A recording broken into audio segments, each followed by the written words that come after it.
Hello दोस्तों, राधे राधे। जय श्री महाकाल। आज हमको जाना था सीहोर कुबरेश्वर धाम, क्योंकि सीहोर में चल रही है मिश्रा जी की कथा और जिसको सुनने के लिए हम जा रहे थे।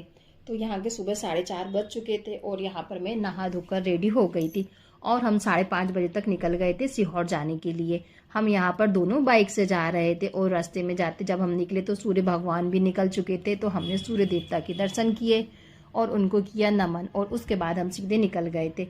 फिर हम जब आधी दूर पहुंचे तो रास्ते में पड़ा डोडी, जहाँ पर हमने थोड़ा सा ब्रेक लिया क्योंकि हमारी गाड़ी हो चुकी थी बहुत ज़्यादा गर्म, तो उसको थोड़ा आराम देना ज़रूरी था।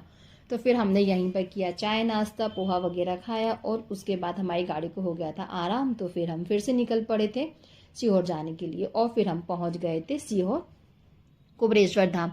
यहाँ पर इतनी ज़्यादा भक्तों की भीड़ हो रही थी। कथा तो ऑनलाइन चल रही थी, गुरुजी ने यहाँ पर सबको आने के लिए मना किया था, बट कुछ हम जैसे भक्त भी होते जो मानते कहाँ है किसी की बातें। तो बस हम भी पहुंच गए थे कथा सुनने के लिए, क्योंकि ऐसा बोला जाता है कि सीहोर में अगर आप कोई पंडाल में बैठ के आप कथा सुनते हैं और अपने जो भी मन की मुरादें बाबा से कहते हैं तो बाबा आपकी सारी मुरादें पूरी करता है।